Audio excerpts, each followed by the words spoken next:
My question is, if y'all go to Shalom, let us say our praises due unto Yahweh, Ba'ashem Yahushai, Ba'ashem Rakakodash. Double honor to the apostles of Great Millstone, peace and blessings to the elect out there, of whom I hope to be. This is just a short lesson.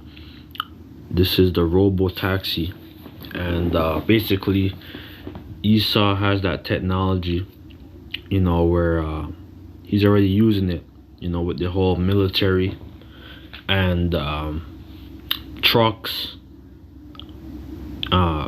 different types of vehicles, and like they show you that in that movie,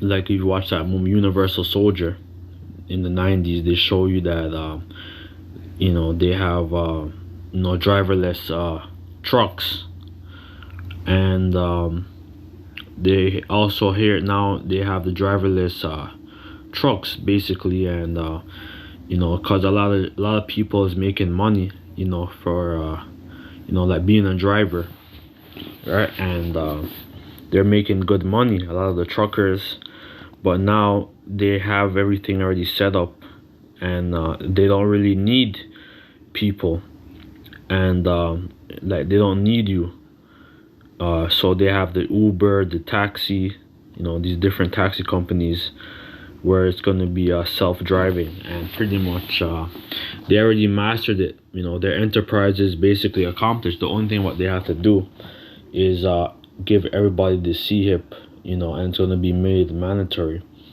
and like this is the time that we're approaching. So I'm going to play this is educational purposes, and I'm going to get some scriptures and then close. So let's go. San Francisco's robo-taxis. I think broadly, San Franciscans are just tired of being tech guinea pigs. These videos are from Safe Street Rebels, a group that's pushing back on the massive expansion of fully autonomous self-driving cabs in the city. According to the group, coning the cars temporarily disables them and, poetically, marks them as the hazard the group argues they are. Nicknamed robo-taxis, these driverless rides began hitting San Francisco's roads in February 2022 and have divided folks ever since. The two companies currently using the city as a proving ground for the tech are Cruise, backed by GM, and Waymo, which is owned by Alphabet, Google's parent company. Certainly, what they promise is impressive. Waymo is taking what was once futuristic sci-fi and making it non-fiction. These driverless cars promise all the convenience of car travel without the downsides of having a person at the wheel. For instance, Waymo is keen to remind us that human drivers have a tendency to drive even when they're tired or drunk. They can't see in the dark, and they have limited range of vision. Yeah, so Esau has this thing mastered. You could go online on the internet, Robo Taxi War in San Francisco, and basically their enterprise is basically almost accomplished. The only thing what they need to do is to give everybody the computer in their brain or in their forehead.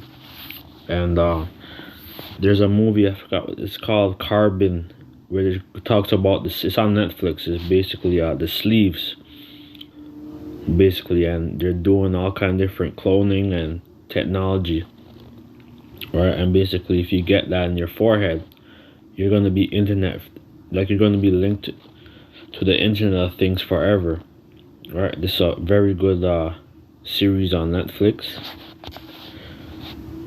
And pretty much Esau wants to be like a god, right?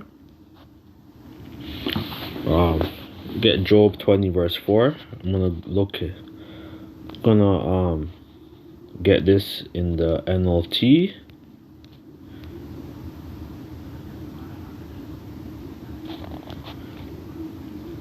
Let's the NLT. But don't you realize that from the beginning of the time, ever since the people were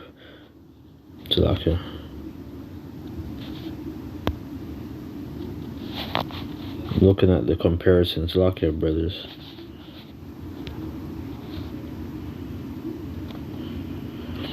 Do you not realize that from the beginning of times, ever since the people were first placed on earth, that the triumphing of the wicked has been short-lived, and the joy of the hypocrite, but the joy of the godless has been only temporary. So yeah, this is gonna, yeah, like right now you're living a temporary rulership, all right, because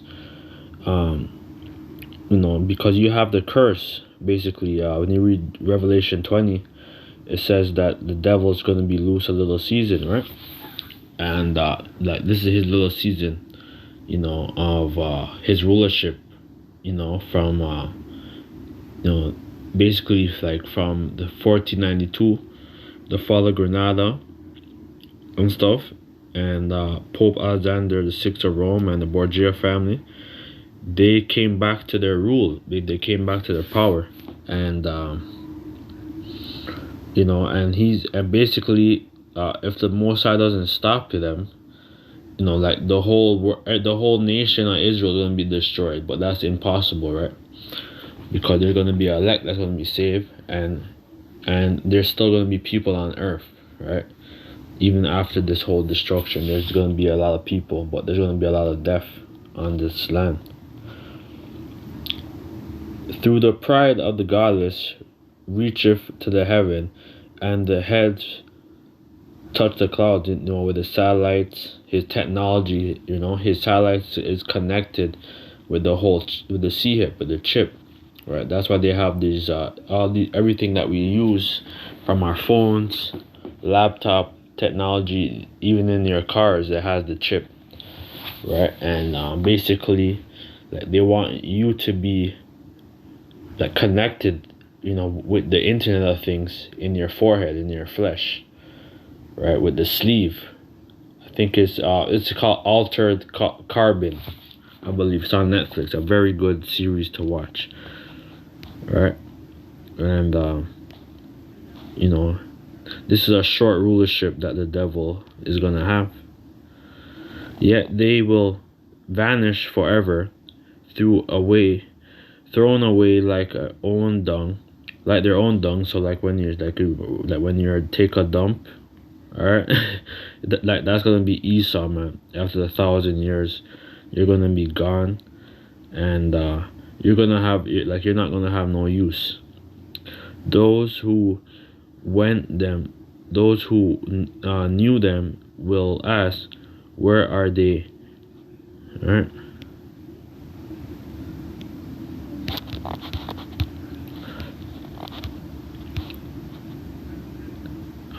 Those who knew them will ask, where are they? They will fade like a dream and not be found. And that's what's going to be happening, man. Alright? You're not going to be found. Alright? So, that's pretty much it with that precept. Outside. The man's plan. He wants to be as God. And, that they're like all this technology is gonna, let's say if you basically, if you go at a ride or whatever, and you violate your universal basic income, like the damn taxi is gonna bring you to the police station, or vice versa, man. This is their technology, man, that they're using.